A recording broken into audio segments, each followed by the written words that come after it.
Okay. Chiefs Kingdom, welcome in to the AP Breakdown. Another edition, probably the saddest edition I've ever done of any AP-related video content, audio content in Chiefs Kingdom. But let's get you introduced into the show. Thank you for joining me tonight. Even if you're not joining live, thank you for watching the show. And if you are live, definitely let me know how my audio is. Got a new mic. Trying to be more professional for the people. And shout out Daniel Barris. Daniel Barry, as always, in the comments on YouTube. Happy Tuesday. What's up to you, my friend? I am Kopp Jr., the contributing editor at arrowheadpride.com, and I try to do this every Tuesday and I will throughout the offseason. We're not finished here, folks. The meaningful games may be done, but we are not here on the show, and I will hope to get more guests with me. I've just been riding solo for most of this time, and hopefully can get someone to join me in my ramblings. But thank you for joining me tonight. I will tell you, this will be the last show evaluating solely the pass offense. Moving forward, you can expect shorter, one-off breakdowns, more often actually, of anything right or wrong about our Chiefs. I just wanted to make sure that was clear. It could be the run game, could be the four-man pass rush, could be blitzing, could be individual performances in pass protection and pass coverage. It could be anything. It could be, and it is going to be the draft. We're us in the Slack chat today. We're already talking draft, talking prospects. We're going to be previewing some of the college football playoff games coming up by looking at guys that could fit the Chiefs potentially and be drafted in the spring. So be on the lookout for that. Chiefs coverage is nowhere near over.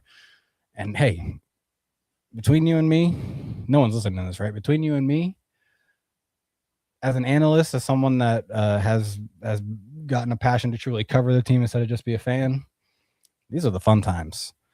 Because if you point out something and you're critical, you aren't met with, you don't know what you're talking about as much, or, why even point that out? We're winning, or, why be critical of that? Hey, there's reason to be critical. There's reason to analyze the team. There's reason to dive in depth and look at what this team can be better at from the roster, from how the play is being on the field in terms of how it's being played out, how it's being executed. And today I'll be doing more of the same in terms of looking at the Chiefs pass offense specifically, and pointing out some things that just make me really hope we get some change by the time we see Patrick Mahomes back on the field, which definitely buried the lead, but we're not going to talk much about that. You guys know what the situation is. Really hoping for a quick recovery. I mean, my God, he got a surgery the day after his injury. I think that tells you all you need to know. That's all you need to hear if you're worried about how, I don't know why anyone in Chiefs Kingdom will be worried about how Patrick Mahomes attacks his rehabilitation, but it has already started.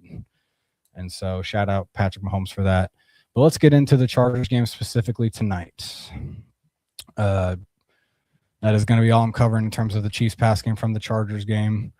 And let me make sure I get the right camera angle. There we go for the people. And so we are going to be looking at, I have a lot of these plays are just circling a certain defender on the field, a Chargers defender. And I think I want to, and I'll maybe just let this play run out as I talk, so you guys have something to see as I give you a quick explainer of my problems with the Chiefs offense. I do think Andy Reid needs to be trusted.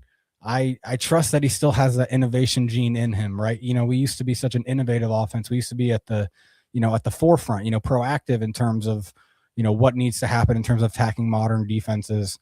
And we just haven't been this season. And I think it really starts with who is in that room getting the offense put together and putting it out there. Because I think you have the personnel you saw. I mean, in my opinion, I still think we had a really good group of receivers. I think they maybe haven't been coached up well enough. And maybe they're not as good as some of us have propped them up to be. But I think one of the main points of emphasis with what's wrong with this Chiefs pass offense is it's predictable. And defenses, especially ones that have played you before, or just veteran defenses that are good, right? The Texans, Chargers, Broncos, Bills, even just because they've played you a lot. The teams that know them or just are good on defense, have a viable, a top 15, 10 defense instead of one of the bottom tier ones. they seem to know what's coming a lot. And even guys like Patrick Mahomes' trainer on Twitter, Bobby Strope, said that. I mean, he kind of point blank said the reason Rashee Rice got blown up a few times on Sunday is because the team knew what was coming. The Chargers knew what was coming. So that's kind of just to preface this whole breakdown tonight, is kind of just, you saw that throughout the film. Now here's just an example of a bad play call, because I put the circle on this defender. He's technically the curl defender in this kind of defensive setup, where he's going to have these intermediate zones, and it's hook and curl. A lot of times, a defender can be trusted to do both at the same time, but in this situation, he's kind of more specifically in the curl. There's someone kind of playing that hook, behind him. And basically my point being, he has nothing taking him away from being in the way of Rashee right here. And this guy has nothing telling him not to close in on that route. And so my point being is, what is this play call? Mahomes is rolling out designed, it looks like. It appears to be, right? They have Kareem leading it to the edge, and he wants to get outside of that pocket, but the edge fights really hard. That's Tua Pelotu. Not Tua, whatever his first name is. Tuli. There it is. Tuli Pelotu. And he's the one that kind of works hard to make sure Mahomes can't get outside of him. But they waste 2 skill position players to set the edge to cut the field in half. Like, why are you cutting the field in half when you have a quarterback in Patrick Mahomes that can throw to anywhere on the field if you keep him in the pocket or around the pocket? At least you don't cut the field in half by designing him to roll out right and basically have a one-man route here. And that one-man route should never be open. They're banking on what is happening here is this guy's the flat defender. They're banking on the curl defender, which I was talking about earlier, kind of almost like falling for someone in the flat. That's not his responsibility. The flat defender's got it. And again, I'm not an expert. I know basic football. I try to, at least, and I could have things wrong when I'm talking about how the defense is looking at things. But to me, this is just clearly two routes get wasted by just kind of a poor play call. This was 2nd and 9 on the opening drive, and the Chiefs overcome it because 15 and 87 have a vintage connection. When I say vintage, it's it's not the most impressive thing ever, but what I do love about this, they overcome it on 3rd and 11 here. Yeah, 3rd and 11. Mahomes does get pressure. He steps up, and he just kind of is eyeing Kelsey the whole time. Obviously, defender falls down, and that allows Kelsey. But Kelsey settles into the space. And what I like about this play, again, this is the game after he had the drop in some people's eyes. I mean, it was a drop, but it was a hard catch to make. This certainly was. It was definitely a drop, though. I like the pressure in Mahomes' face, making this play still. Stepping up in the pocket, realizes 91's about to be collapsing on him because he knows Caliendo's not going to hold that up. And so he just plants his feet and does what he can to just arm it out there. And Kelsey, is in a good position to not where, he's not running, before he catches the ball, kind of gets himself in position where he can bend down low and grab that. So, if you follow me on Twitter, I have been very, very, very complimentary of Travis Kelce's toughness or, effort, I guess, right, in this game, because he actually played, I'll just say it real quick, a cool little stat. Travis Kelce played 98.4% of the offensive snaps against the Chargers. If that sounds like a lot, it's because it is. Most of the time you get that number from the offensive line, the quarterback, and then, like a number one wideout, maybe one of the best guys. But Rashee Rice and Xavier Worthy are not playing 98% of the snaps. Travis Kelce is usually not playing 98% of the snaps. Actually, for a good part of this season, before the bye week, Travis Kelce, before Buffalo, I should say, Travis Kelce was playing 70% of the snaps, 75 at the high, sometimes in the 60s, and there were some blowout games in there. But these last 6 games, there have been 4 instances of at least 90% snap rate from Travis Kelce. And some of that it was Noah Gray getting hurt on that short week before Dallas. But you know what that tells me is Travis Kelce, first of all, hate to break any news. I almost would bet anything that he retires after this season. And to me, it should tell Chiefs Kingdom that he is leaving it all out there on the field for us. He really is. Like, no one is asking a 36-year-old to play almost every snap of a football game.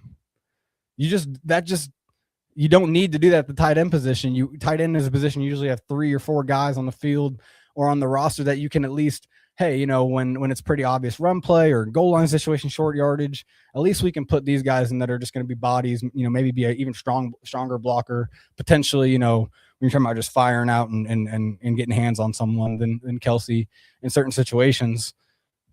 Kelsey is just saying, nah, all me. And again, I know Noah Gray was hurt. This also is kind of an indictment on the Chiefs' investment in the tight end position. Potentially, Jared Wiley did not look ready in the opportunities he has gotten so far. But hey, you know what? I'm just gonna look at it as Travis Kelce is doing everything he can. He did everything he could to get this team back in a playoff situation. It is not his fault. It is just not. You want to talk about how the Houston game ended? That drive should not have even happened. It should not have been in that position for Travis Kelce to try to make a very tough catch between the defenders reaching behind him outside of his frame. 87 has done everything possible to get it done this year. So I don't know. I applaud Travis Kelce for, it seems like to me, going all out for one last year and not letting last year, where he admitted himself he wasn't his best. He admitted himself he was not the best he could have been last season, and we all saw it. And I think that's why. And hey, maybe excuse me, maybe this is a situation where he realizes, shoot, I can keep playing. I really don't think so. I think it was more like he went out of his way and went all out to maybe make one last effort that he isn't willing to make anymore to be ready for this season. And talk about an effort that he may not be willing to make anymore. Travis Kelce realizing Mahomes scrambling and pretty much just kind of selling out. To be honest with you, when I first saw this play, I actually tweeted and deleted it. Some people saw it probably. I thought 43 laid him just because he did, like, when I kind of maybe just didn't look all the way through the play, he did kind of settle up here and not necessarily, sell out to tackle Mahomes necessarily. But it's also because he sees a big man coming, about to blow him up. And he said, and he has to, it's almost kind of natural to stop when Kelce has that much momentum, better angle here. But, a big guy like that, again, just selling out. He's across the field. He's running a route that actually, initially is kind of breaking out, and he's just kind of finding space. It does kind of lead him inside, but you just love to see it, man. I really feel like Kelce, after last week, you could have seen that snap rate go down after last week, right? But, and again, if Mahomes, Mahomes got hurt, there's no reason Travis Kelce should be doing that anymore. I'll say that. Like, I hope he just plays as much as he would typically play, but he's been playing more than he would typically play lately is kind of my point. And with Mahomes hurt now, I don't think it would just make no sense for him to go all out or risk. I know he's retiring, but we're not going to the playoffs, so you're not risking. Don't risk. Anyway, I'm assuming a lot with that, but we're going to get to the section of there's a request line here on the AP Breakdown, apparently, that I didn't even ask for, but I am truly greatly appreciative for. If any of y'all ever have plays that pop up during the game, like my guy MV Pat Mahomes did on Twitter during the game, he tweeted me at 1:00 p.m. and said, request these 3 plays specifically, and this is the first one. And I'll use his words. He said, looked like Thornton was open. I give him credit that he has a keen eye to an extent. So Chargers going to load the line here, right? Load it up, make it look like they're really sending pressure. Maybe think, oh, shoot, if I'm Mahomes, I have to get rid of the ball quick. I don't have the time maybe to get to one of the routes that are longer developing in the play here. First of all, the route concept is actually great here, where you get trips, you get one of the receivers kind of clear out for Worthy, right? Tyquan's clearing out for Worthy, and it does a trick. He's open. He seems to kind of just get a turf monster potentially, kind of just trip up, and it kind of sucks. It's just a way you'd like to see Mahomes set his feet a little more. Not that had anything to do with how the play resulted. It really felt like Worthy just fell. But before we get too far ahead of ourselves, I circle this strong safety here who comes into the middle, and you're going to see as the game wears on, they're basically rotating to this all the time. They're basically constantly getting someone into the middle of the field and not allowing Mahomes to feel comfortable going to them, or if he does go to them, blowing them up. But here, he kind of oversells, right? Where, he's already committed to coming all the way down here. And the safety over the top kind of as a one high safety, right? He's all the way on the other side of the hashes. If Mahomes drops back, kind of manages the pocket a little better, obviously buys time. He has at the pocket, you can buy time and find Tyquan here. Yeah, there's a big play here. So I think MB Pat Mahomes had a good point here where, again, I think this is the right throw. This is on 3rd and 8. And Worthy did get hurt on this play, but 3rd and 8, you do feel like pressure's coming. They're sending, or they're loading up the line.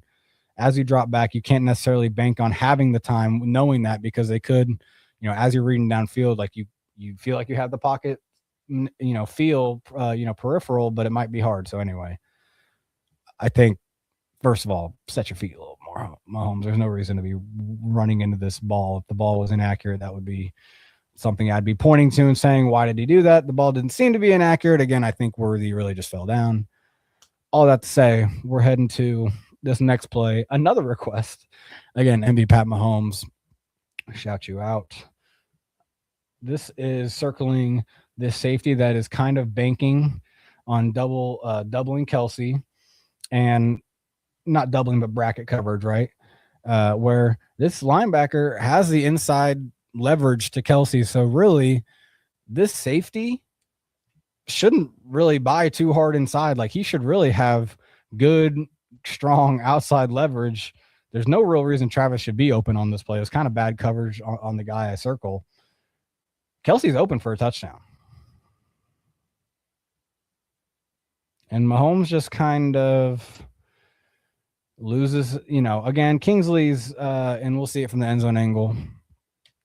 Kingsley sort of gives way to pressure in the pocket that forces Mahomes to get uncomfortable, maybe lose his feet to make this throw a little easier. But actually, that's the thing. I mean, if he has his eyes in the right spot and does see Kelsey open, the thing is, I think he is always feeling like he's going to Rice here, which I don't blame him, because once the middle of the field vacates like it does so hard, right? Rice, could have just like a walk-in touchdown if he runs away from this guy good enough. But that's where, hey, I'm just breaking down plays individually, not to make any sort of big takeaway when I say any certain thing, but you just love to see Pat keep his pocket presence, make a throw with, good footwork, because good footwork allows you to make throws as you see them, right? If you see something, but you're not in the right position to throw, and you have to kind of change yourself to throw, like, it's not going to be there by the time you get there. And I think Pat knows that. So it's almost like his brain knows he can't make some throws as he's in a awkward position, but he still just isn't in the right position. I mean, this is like, hey, not never want to say stuff like this. I'll just say it like this. If you're like a high school quarterback, like training, there's always those like drills where like you drop back and all of a sudden, like, you have to move right. And then all of a sudden you kind of have to, sit, and then, kind of maybe move right, or, just kind of, or move right, move up, all that to say, like, this is kind of almost like one of those drills perfectly. And Pat fails it. Like, you don't want to have your feet, you don't want to be square to the line of scrimmage as a quarterback. You want your lead foot to be ready to throw downhill at any given time. He actually has his back foot downhill as he's throwing. Yeah. And again, like, it's hard to be like Mr. like, nitpick mechanics with Mahomes. Clearly he knows what he's doing. He's made a lot of plays without having picture perfect or, 6'5" white blonde hair mechanics. But it's just sometimes they help. And again, the main point here is just that Kelsey is the one who's open, and I think it would be nice if this was just an easy touchdown, like it probably should have been. And this was 2nd and goal. So 3rd and goal comes up after this, which we'll skip to. 3rd and goal. Here's this actually happens a couple times, and I'll highlight them both, but Chiefs have run this play in the red zone before. I've loved it. It's worked before, so this is nothing about, obviously there was and I do think there's predictability with the offense. I say it all the time, but this isn't one of those instances. I think this is just a good play call that I haven't really seen them bring out yet, so it makes sense that they bring it out in an important game where you're going to see number 43 here in the middle of the field. This is man coverage across the board. And so he has the running back man-to-man. Safeties are over the top. This is cover 2 man, right? So there's 2 safeties. They're going to help the man defenders, but everyone else is manned up. And what the Chiefs try to do to put, a man coverage defender in conflict and the help defender, they put both of them in conflict by this running back acting like he's just going to be the basic flat, kind of check down option, right? What I'm trying to say. Yeah. Like a safety valve option. He's just going to be kind of the flat. And so you have to respect the flat. You have to widen with the flat. And the safety, is going to kind of help with that, kind of just seeing the flow of what's happening, but then he cuts back and it's an angle route. And basically what they're banking on is who I just showed, number 43, getting so wide, trying to get all the way. And basically it looks like maybe he is switching responsibilities, which that's awesome. This is cool defense right here. Actually, this is why we do this. Because actually it does look like, as much as this just is a cover 2 man look, it actually looks like the guy that originally starts as a deep half safety gets communicated to saying, look, you have to pick him up if he goes all the way out there. And I have to become, look where he goes. He's basically the deep half safety helping with something coming back over here. That's cool defense. Shout out Chargers defensive coordinator, Jesse Mentor. But basically they are reactive too, because as he calls that out, he also is still aware enough to see him come back on the angle route. And then boom, he does pick him back up in a man coverage, and look where this guy is. He's not running all the way inside. He's back to being a help defender. That's good defense. That's where, it is something to take note of, honestly, that the Chiefs have played some really good defenses when they've really needed to win. And I think that's almost where I kind of mentioned it earlier, how when this offense plays a top 15 defense, or just a defense with a really dynamic scheme like that, you just saw a very dynamic play call, or even just pass off, with the Chargers defenders and pass coverage. Anyone who can do anything close to that with some sort of talent seems to give the Chiefs fits. And when they play Washington and the Raiders and whoever else it was, I mean, Baltimore was terrible earlier this year on defense because of injury.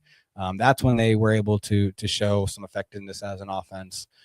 Not so much, in the last half of the season. So I will tell y'all, I'm gonna wrap this up here pretty soon. We do have, let's see, we don't have too much left going on, but I'm gonna hop on with Rocky on his Beach Season podcast again. If y'all listen to that, it's a wild ride, so just buckle up for that if you do join me.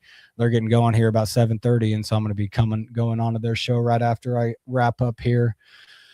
But here was the Xavier Worthy deep throw. This was a 3rd and 4 right before halftime. They end up kicking a field goal.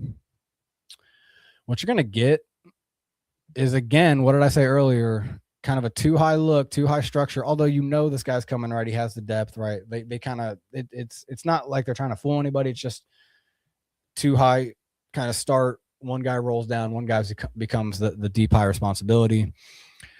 With this, what you kind of see, in my opinion, which you get man coverage across the board. Mahomes recognizes that and gives Worthy a shot. But what you see here is that he is trying to help against Travis, and Travis actually gets him to, or I should say actually Pacheco really, to kind of clean up my language here. Pacheco kind of gets the help defender to play on the outside, right? Where he is picking up Pacheco, but I do think he kind of has this thought of, oh, I want to be helping at the sticks, right? This is 3rd and 4. If Kelce does break out at the sticks, boom, I'm right there, right? But Kelce breaks inside. And this middle of the field defender is, closing a window. But Mahomes has a pocket where if he buys just another second, he has Kelce in a window right here going across the middle. Boom, right here, right between those defenders. Between these defenders. He has a window. Instead, he throws it downfield. And I tweeted it at the time. As much as you can maybe say this is pass interference, I definitely think the one earlier against Tyquan Thornton was absolutely pass interference.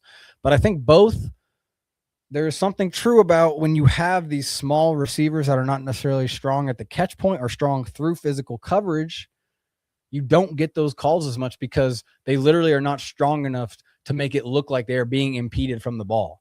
Like they literally are not strong enough to have the flag look obvious, if that makes sense. Like DK Metcalf going for that ball, it's going to look so obvious when he is looking like, trying to fight off, trying to shrug a dude off his shoulders and going for the ball and flailing, because he actually can get through that, and make the guy's arms flail off and make it look obvious that he was grabbing onto him. That's what happens when you don't have, and I said DK Metcalf. I mean, that guy's a freaking freak. Excuse me. I did not. That was freaking. I said freaking. Don't FCC can't get me. This is not on FCC. All right, so let's get to this play. That was a sack later in the game. 3rd and 10. They actually attempt to run wasp here with Tyquan. You're gonna see Tyquan be the 3rd receiver here. Kelce is kind of almost a decoy here, where they want this deep safety, either safety, to be occupied. They want the deep safeties to be occupied. Now in a one high structure, there's only one of them, and so as he is keeping an eye on him, floating all the way to that side, gets all the way to the hash. Right, look how far over he gets before he realizes that Tyquan is actually breaking, back across.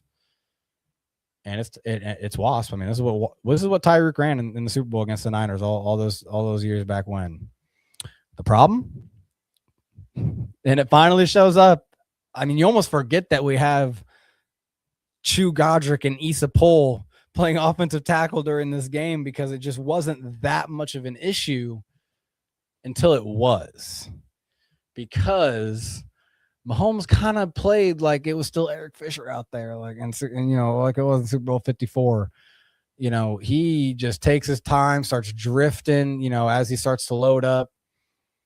Which again, the pocket in front of him wasn't clean at all. So I'm not saying he had anywhere to go, but he needs to be a little more.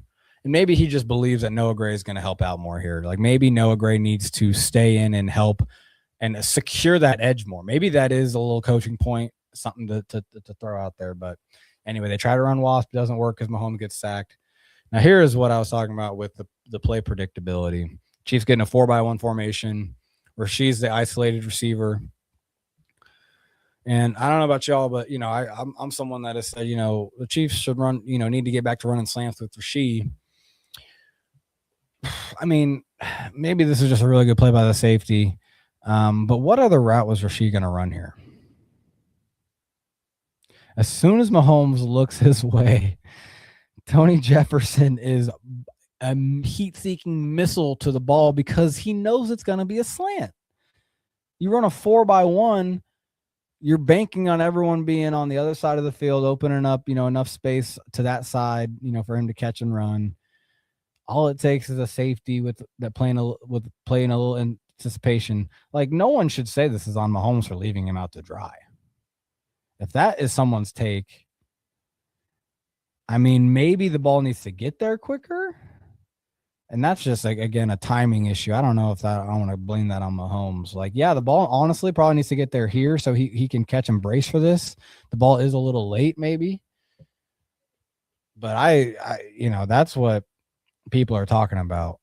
Or that's what, and when I say, Bobby Stroop mentioned something on Twitter, I mean, Rashee Rice is a very one-dimensional receiver, and this sets him up. In those situations they want to run a slant. I mean, they're not going to run a go ball. That's a waste of a route with Rashee Rice. They're like, we don't have a back shoulder fade in the playbook. Not maybe in the goal line now. Maybe every once in a while we did see it against the Raiders. Rashee scored on that, but not just between the 20s like this. It definitely is not in the playbook, I would say. And so I think this is one play that really sticks out as, again, when we play good defenses, they feel like they have an itch on what's coming, a step on what's coming, a step on the play, and it just makes everything a lot harder. And so I'm going to close out tonight with a very, very just kind of almost, and this is just, I mean, I've been sitting in this chair breaking down a pick just like this season, right, guys? Against Denver. It was 3rd and long. That game, the field goal would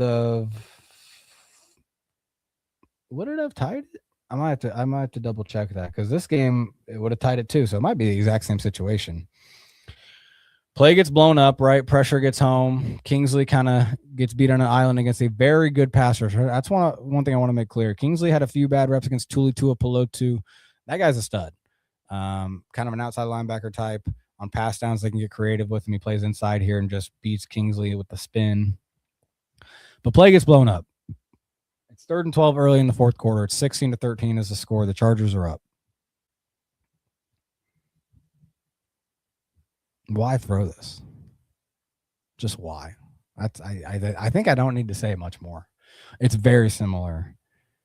It's actually not even similar, because there was actually a shot in some world in Mahomes' head, a realistic shot against Denver at that one that turned into an interception. Not this. What was this ever going to turn into if the ball was staying in bounds?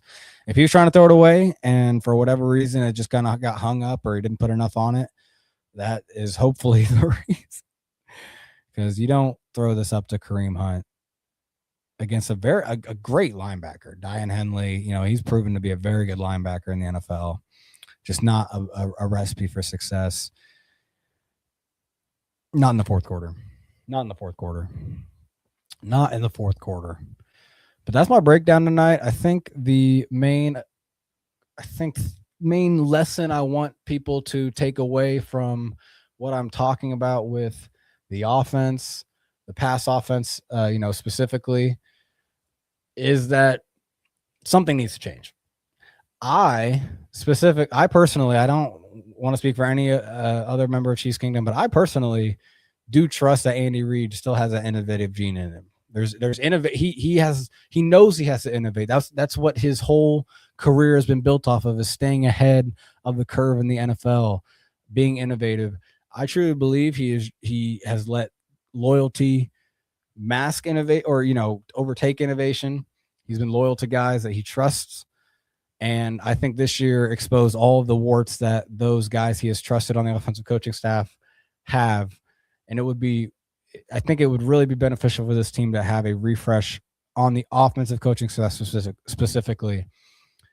You guys, everyone can have their takes on the other coaches. Special teams could probably use maybe refresh somewhere too. But at the same time, this felt like a cursed season after 6 glorious years.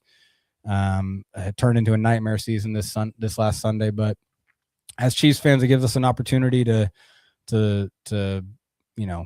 take a deep breath, realize what we've been able to witness, over the last 6-7 years, and be ready for a whole lot more.